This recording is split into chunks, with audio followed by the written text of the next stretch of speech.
Aujourd'hui, nous allons parler de quelque chose qui peut transformer radicalement votre vision de la vie, de la foi, et même du monde qui vous entoure. Si vous avez toujours rêvé de comprendre l'histoire complète de la Bible, mais que vous avez trouvé cela trop difficile ou déroutant, restez avec moi, car cette vidéo a été créée spécialement pour vous. Du début à la fin, nous allons vous accompagner dans un voyage qui vous ouvrira les yeux et touchera votre cœur. Et après avoir regardé, vous comprendrez pourquoi la Bible est bien plus qu'un livre. C'est un manuel de vie, de foi et de vérité. Alors, aimez la vidéo, abonnez-vous à la chaîne et activez la cloche, car vous êtes sur le point de découvrir l'histoire complète de la Bible comme vous ne l'avez jamais vue auparavant.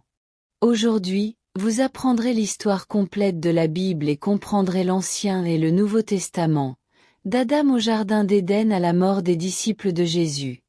Sans aucun doute, après avoir regardé cette vidéo, vous ne serez plus le même.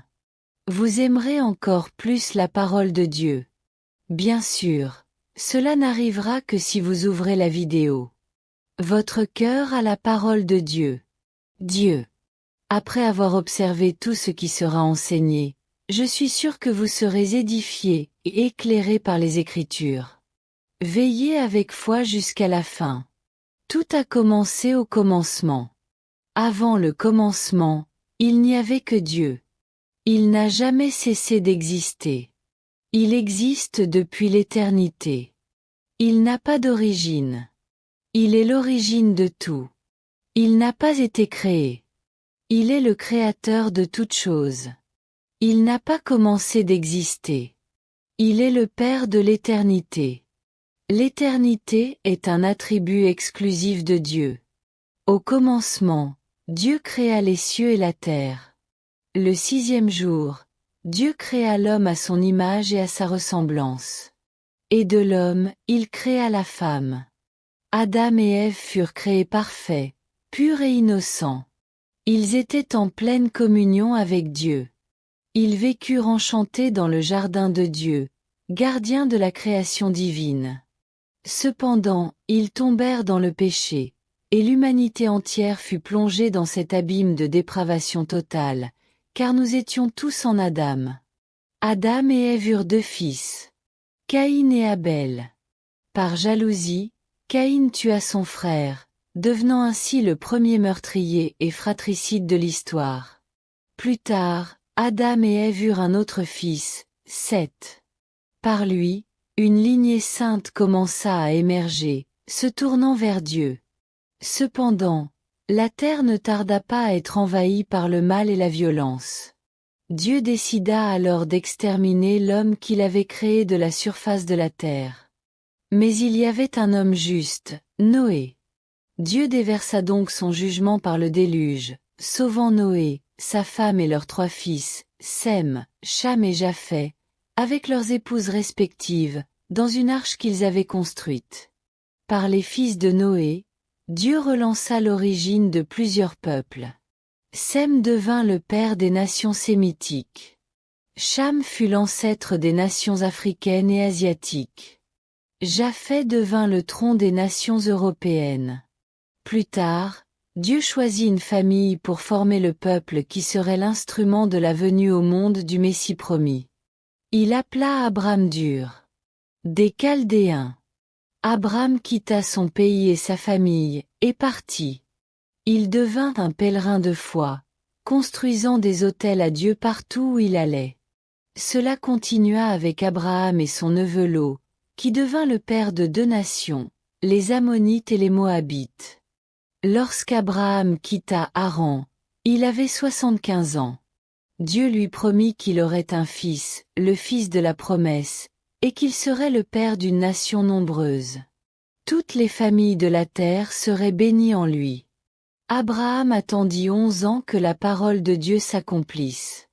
Puis Saraï, sa femme, ne crut plus à la promesse divine. Elle donna sa servante Agar à Abraham pour qu'il vive avec elle. Ainsi naquit Ismaël. Il devint le père d'une grande nation, le peuple arabe, ennemi historique du peuple d'Israël. À l'âge de 99 ans, Dieu lui apparut et lui dit de sortir de sa tente et de compter les étoiles du ciel. Il lui annonça ensuite que sa descendance serait aussi nombreuse que les étoiles du ciel et le sable du bord de la mer. Mais Dieu révéla aussi que sa descendance serait réduite en esclavage pendant 430 ans. Dieu changea le nom d'Abraham, qui signifie « grand-père », en Abraham, qui signifie « père d'une multitude ». Cela se produisit avant même la naissance du fils promis. Abraham avait 100 ans et sa femme Sarah 90 ans à la naissance d'Isaac. Isaac épousa Rebecca, qui était stérile. Après 20 ans de mariage, Rebecca fut guérie et ils eurent des jumeaux, Ésaü et Jacob. Ésaü devint le père d'Édom. Jacob, qui reçut le nom d'Israël lors de sa conversion, devint le père des Israélites. Jacob eut 12 fils et une fille. Par Joseph, l'avant-dernier fils, la famille de Jacob partit en Égypte avec 70 personnes. Ils s'installèrent alors dans le pays de Goshen, une région fertile. Ces 70 personnes se multiplièrent de façon étonnante. Après 400 ans en Égypte, ils partirent sous la conduite de Moïse avec 600 000 hommes, sans compter les femmes et les enfants, soit environ 2 millions de personnes. Le voyage à travers le désert vers la terre promise se poursuivit. Ce qui aurait dû prendre 3 mois dura 40 ans, à cause de l'incrédulité du peuple et des espions envoyés pour explorer la terre promise. 10 d'entre eux revinrent avec un rapport pessimiste et incitèrent le peuple à se rebeller contre Dieu. Moïse affronta les géants de ce pays. Ils se sentaient comme des sauterelles et diminuaient la puissance de Dieu. Dieu les punit donc sévèrement, condamnant tout ce peuple à périr dans le désert. Il autorisa seulement Josué et Caleb, les fidèles espions, à entrer en terre promise. Le peuple d'Israël erra en rond dans le désert pendant 40 ans, une année pour chaque jour passé à explorer le pays. Le désert devint le plus grand cimetière du monde, où périt toute la génération qui avait quitté l'Égypte, à l'exception des 2 hommes qui avaient osé faire confiance à Dieu. Après 40 ans d'errance, nous avons 6 années de conquête du pays sous la conduite de Josué, mais il restait encore beaucoup de terre à conquérir. Josué, le serviteur de Moïse, fit entrer le peuple en terre promise grâce à un appel de Dieu et à une puissance extraordinaire. Après la mort de Josué commença une longue période de 330 ans de règne théocratique, appelée la période des juges. Ce fut une période de grande instabilité spirituelle et de hauts et de bas dans la vie d'Israël. À l'époque des juges, le peuple faisait ce qu'il voulait en raison de la dureté du peuple d'Israël. Il était opprimé par de nombreux ennemis. À cette époque, Dieu suscita des chefs de grande envergure, tels que Gédéon, Jephthé, Samson et Samuel. Après cette longue période, une nouvelle ère s'installa, la monarchie. Le peuple d'Israël, observant les nations voisines, réclama un roi. Le peuple ne voulait plus que Dieu règne sur lui. Samuel, le dernier juge, honnit Saul comme roi d'Israël. Saul régna pendant 40 ans. Il commença bien et finit mal. Il ouvrit le rideau de son règne avec humilité, mais succomba plus tard à la cruauté, à l'orgueil et finalement, à la rébellion et à l'apostasie. Après lui, David régna à sa place pendant 40 ans, transférant la capitale d'Israël d'Hébron à Jérusalem. Son règne fut couronné de succès. David consolida son royaume et devint le roi le plus important d'Israël, accumulant des richesses, conquérant des terres et vainquant des armées.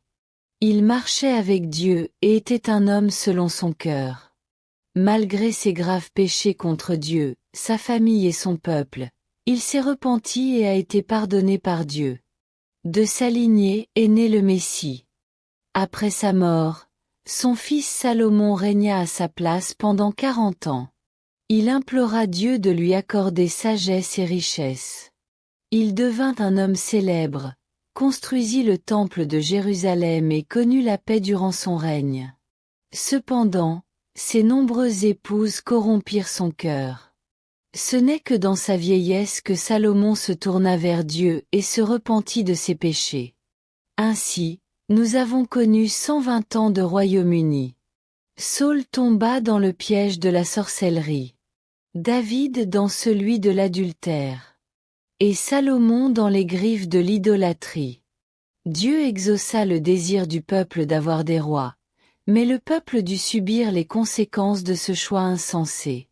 Après la mort de Salomon, le royaume se divisa, son fils Roboam refusant d'écouter la demande du peuple d'allègement des lourds impôts. Le faste, la splendeur et le luxe du règne de Salomon furent soutenus par le travail des ouvriers, étranglés par des impôts exorbitants.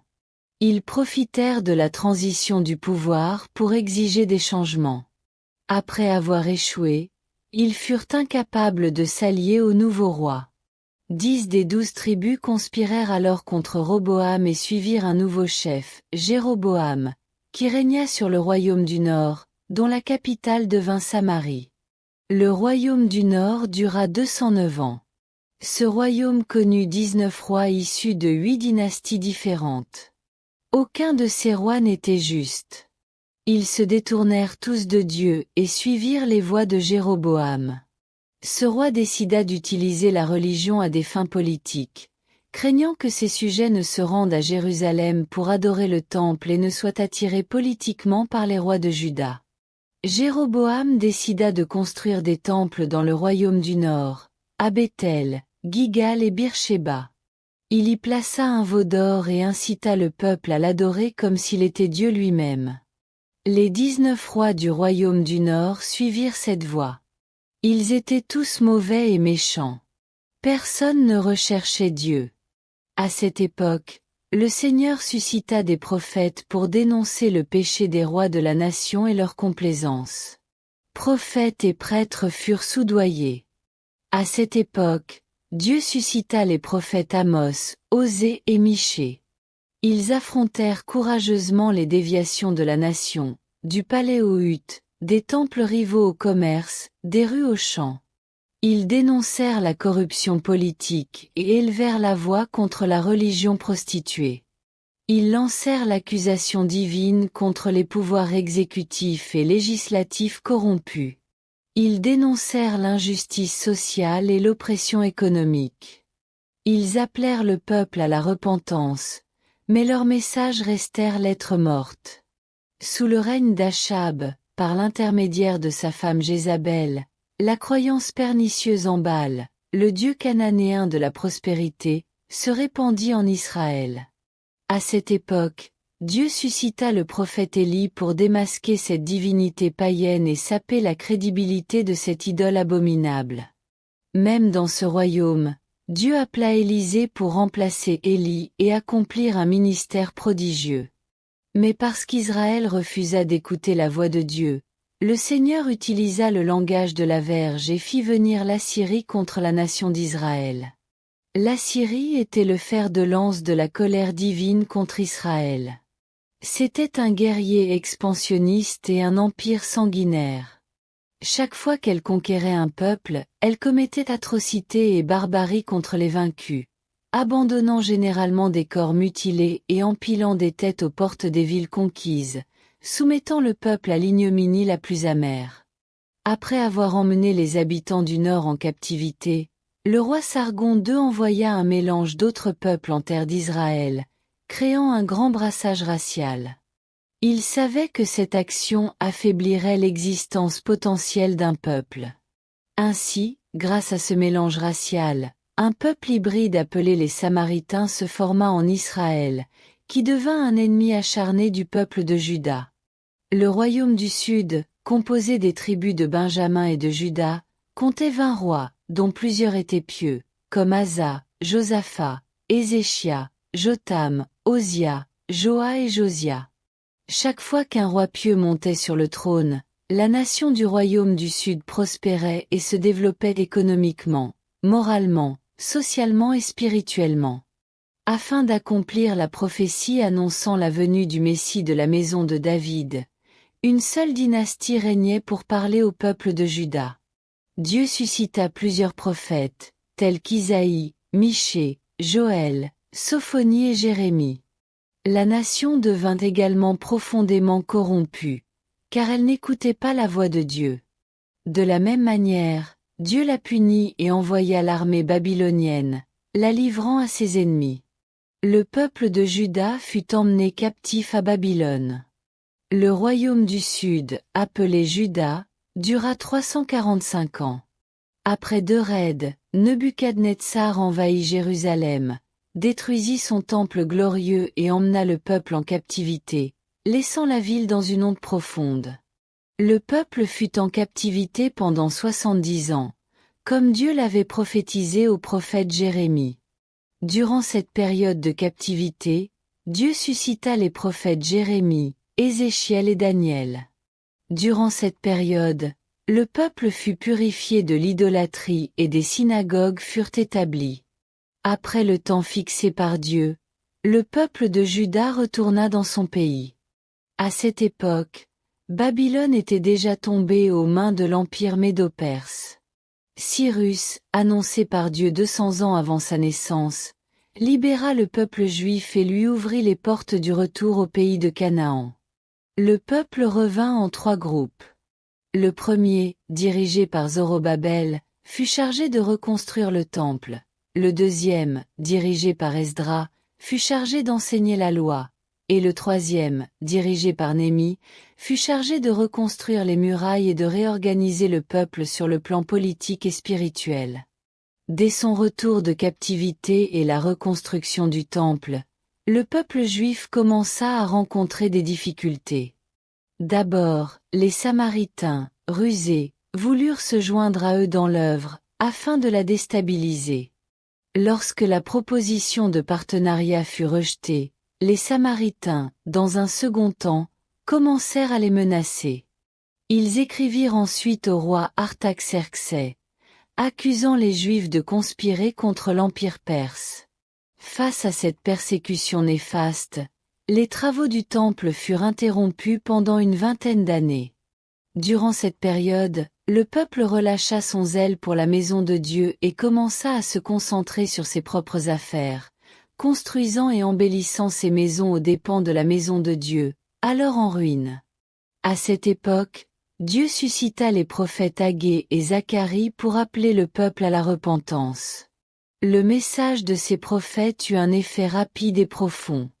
Le peuple se repentit et revint avec enthousiasme pour achever la reconstruction du temple. Il y eut alors un grand réveil spirituel, une réorganisation des familles et du sacerdoce, et un retour sincère à Dieu. Environ 100 en passèrent et une nouvelle génération apparut. Le peuple continuait d'aller au temple et d'offrir des sacrifices, mais il n'honorait plus Dieu. Il offrait des animaux aveugles, malades et boiteux en holocauste, méprisait la table du Seigneur et la considérait comme souillée. Les prêtres se corrompirent et cessèrent d'enseigner la parole de Dieu au peuple. Les familles furent profondément affectées.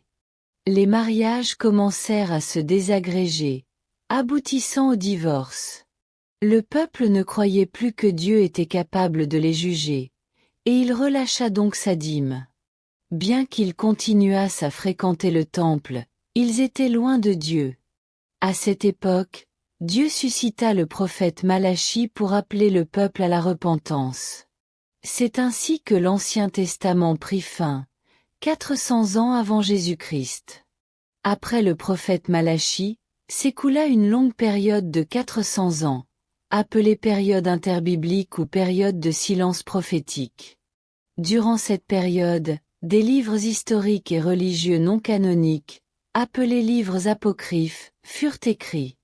L'Ancien Testament fut également traduit de l'hébreu en grec, donnant naissance à la célèbre version appelée la Septante. L'Empire perse tomba aux mains de l'Empire grec. Alexandre le Grand, après avoir conquis nations et royaumes, mourut jeune, à l'âge de 33 ans, en larmes car il n'avait plus de terre à conquérir. Il étendit puissamment son empire, diffusant la culture hellénistique et la langue grecque, qui se révéla plus tard extrêmement utile à la propagation rapide de l'Évangile. À la mort d'Alexandre, le royaume fut divisé entre 4 généraux. Il est important de souligner la domination des Égyptiens et des Syriens, en conflit permanent. Israël fut dominé par un roi, puis par un autre. À cette époque, Antiochus Épiphane outragea les Juifs en sacrifiant un porc sur l'autel du temple de Jérusalem, ce qui était une abomination pour eux. Cet acte déclencha la guerre des Maccabées, remportée par Judas Maccabée.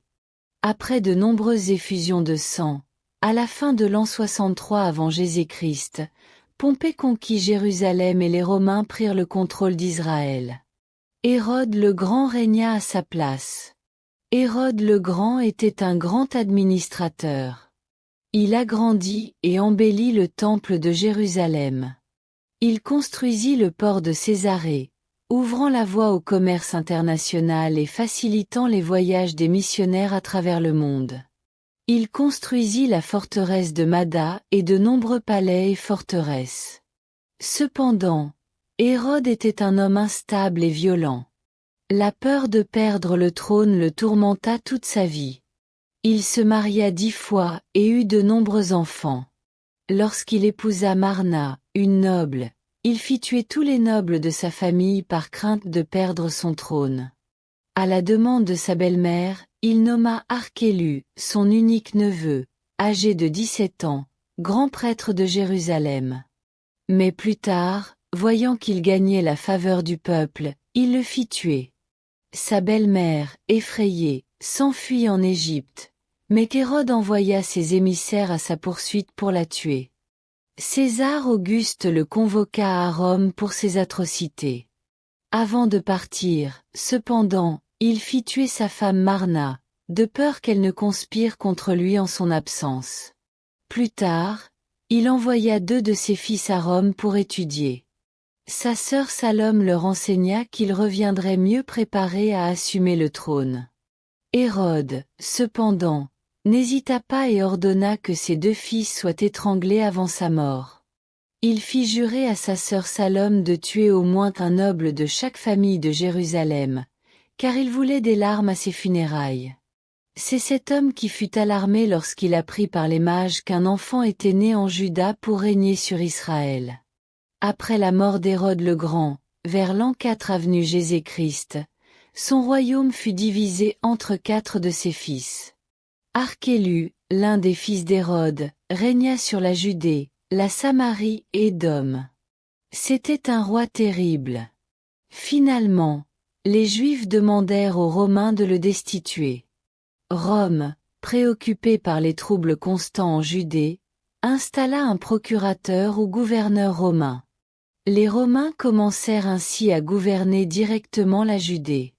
À cette époque, Pilate était gouverneur. Cette situation catastrophique est la situation politique dans laquelle se trouvait le peuple élu de Dieu, sous le pouvoir odieux des Hérodiens et en proie à l'esclavage sous la domination romaine, rendirent l'espoir politique dans le Messie manifeste comme jamais auparavant. Un cri de délivrance et de rédemption s'éleva alors contre un esclavage impie. C'est à cette époque que Jésus, accomplissant les prophéties bibliques, naquit à Bethléem, en Judée, dans la plénitude des temps. Le Verbe éternel s'est fait chair et a habité parmi les hommes.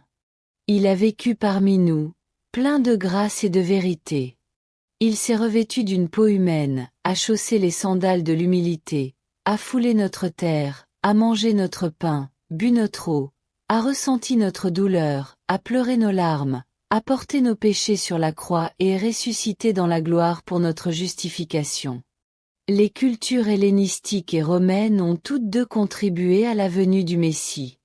À la naissance de Jésus, la Palestine était sous domination romaine, persécutée par Hérode le Grand.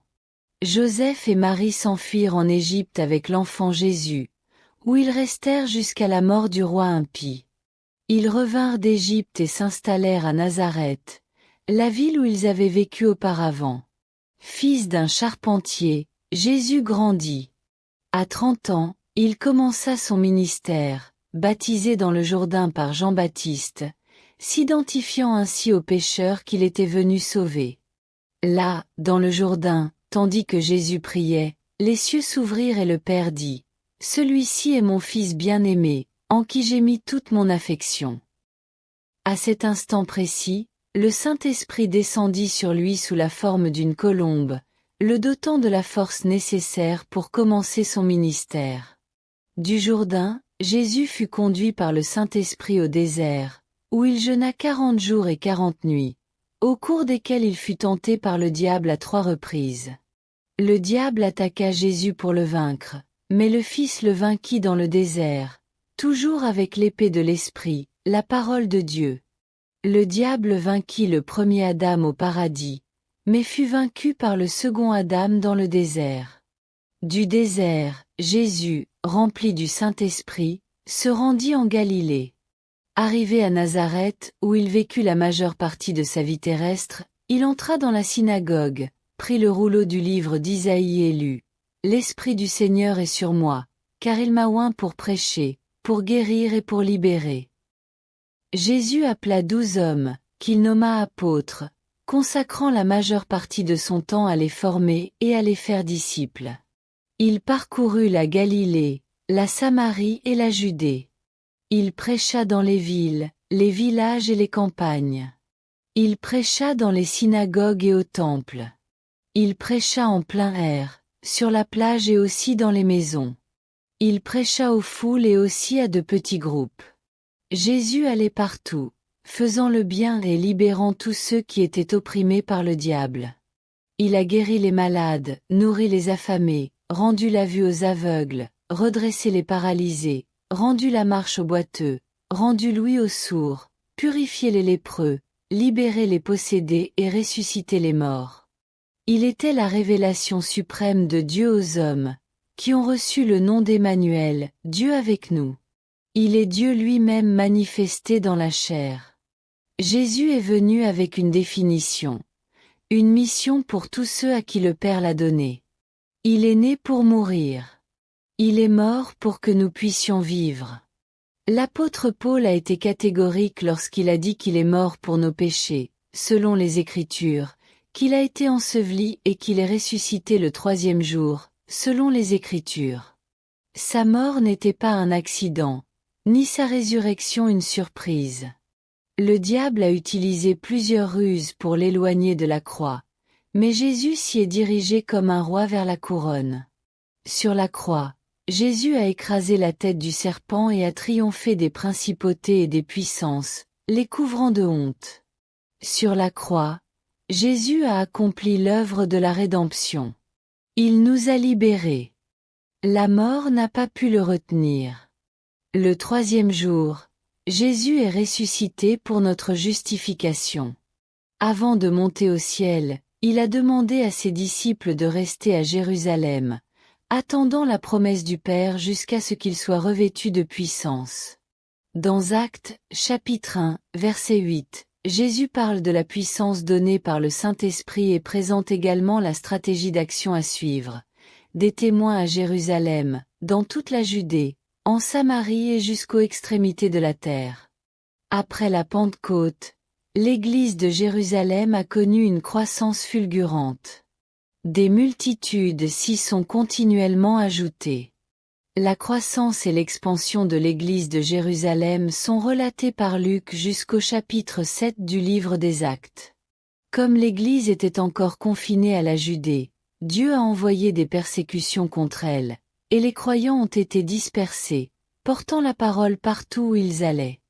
C'est ainsi que Philippe est venu en Samarie, brisant les murs d'hostilité et y annonçant l'Évangile avec puissance. Le peuple se réjouissait en entendant et en voyant ce que Dieu accomplissait par Philippe, le diacre prédicateur. Il parlait et agissait, prêchant aux oreilles et aux yeux. Par l'imposition des mains des apôtres Pierre et Jean, les Samaritains reçurent également le Saint-Esprit. L'Évangile se répandit au-delà des frontières d'Israël avec la conversion du persécuteur de l'Église, Saul de Tarse, sur la route de Damas. Plus tard, une église païenne, l'église d'Antioche de Syrie, devint la mère du culte et des missions naturelles. Après cela, Barnabas et Saul entreprirent leur premier voyage missionnaire dans les régions de Galatie, passant par Purge, Derbe, Iconium et Lystre. Ils établirent des églises et nommèrent des anciens. Lors de leur second voyage missionnaire, Paul et Silas se rendirent dans les provinces de Macédoine et d'Achaïe, implantant des églises à Philippe, Thessalonique, Bérée et Corinthe. D'Antioche de Syrie, Paul écrivit la lettre aux Galates, à l'église de Corinthe et les 2 lettres aux Thessaloniciens. Lors de son 3e voyage missionnaire, Paul visita la province d'Asie mineure, séjournant 3 ans à Éphèse, capitale de la province, d'où il écrivit les 2 lettres à l'église de Corinthe. Dans cette ville cosmopolite de plus de 300 000 habitants se trouvait le temple de la déesse Diane, un palais de marbre 4 fois plus grand que le Parthénon d'Athènes, l'une des 7 merveilles du monde antique. Durant les années passées par Paul en Asie mineure, des églises furent implantées dans toute la province, notamment à Pergame, Thyatire, Sardes, Philadelphie, Laodicée, Colosse et Hiérapolie. Lors de la famine qui frappa le monde à l'époque de l'empereur Claude, les Juifs furent expulsés de Rome, comme le rapporte le livre des Actes, chapitre 18, verset 2. Paul organisa alors une importante collecte parmi les églises non juives pour les apporter aux pauvres de Judée. En embarquant pour Jérusalem, il informa les anciens d'Éphèse que ce qui l'attendait de ville en ville était chaîne et tribulation. Cependant, il ne songea pas à sa propre vie, pourvu qu'il accomplisse son ministère de proclamation de l'évangile de la grâce de Dieu. Avant de partir pour Jérusalem, il écrivit son épître la plus solide, la lettre aux Romains, dans laquelle il exprimait son désir de visiter la capitale de l'Empire et de partager la parole avec l'Église. Cette dernière l'envoya ensuite en Espagne. Malgré une aide financière importante aux pauvres de Judée, Paul fut arrêté à Jérusalem et transféré de là à Césarée, où il fut accusé pendant 2 ans par les Juifs sous l'égide des gouverneurs Félix et Festus. Face à la propension de Festus à le livrer au Sanhédrin, qui préparait sa mort, Paul, usant des privilèges de sa citoyenneté romaine, choisit d'être jugé à Rome. Sur le chemin vers la capitale de l'Empire, il fit un terrible naufrage.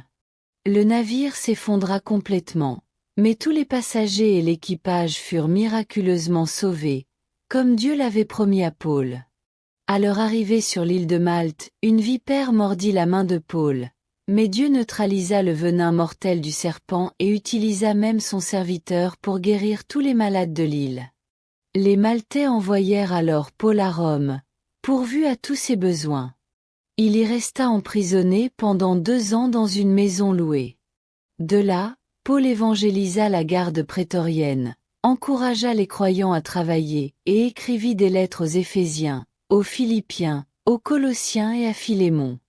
Après cette période, Paul fut libéré de prison et écrivit la première lettre à Timothée et celle à Tite. Mais, à partir de l'an 64, la persécution de l'Église, auparavant religieuse, devint politique. Paul retourna en prison, enfermé dans un cachot, une cave souterraine sombre, humide et insalubre. Le 17 juillet 1964, la ville de Rome, qui comptait plus d'1 million d'habitants, fut incendiée. L'empereur Néron, déguisé en acteur, grimpa au sommet de la tour de marbre. De là, il assista au spectacle incroyable des flammes qui dévoraient la ville. 7 nuits et 6 jours de feu eurent lieu. Une fois les flammes éteintes, 70% de la ville fut détruite. 10 quartiers de Rome furent dévastés. Les 4 quartiers, densément peuplés de juifs et de chrétiens, fournirent à Néron un alibi pour accuser les chrétiens de l'incendie de Rome. Une persécution brutale de l'Église commença alors. Le bois pour fabriquer des croix manqua. Tant de croyants furent crucifiés.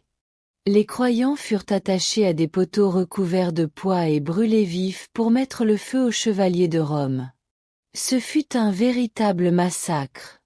Lors de cette seconde captivité, Paul écrivit sa dernière épître, la 2e lettre à Timothée, dans laquelle il racontait son propre martyre et l'espoir glorieux de recevoir la couronne de justice. Ainsi, vers l'an 67, l'apôtre vétéran fut décapité, laissant néanmoins un héritage précieux aux générations futures.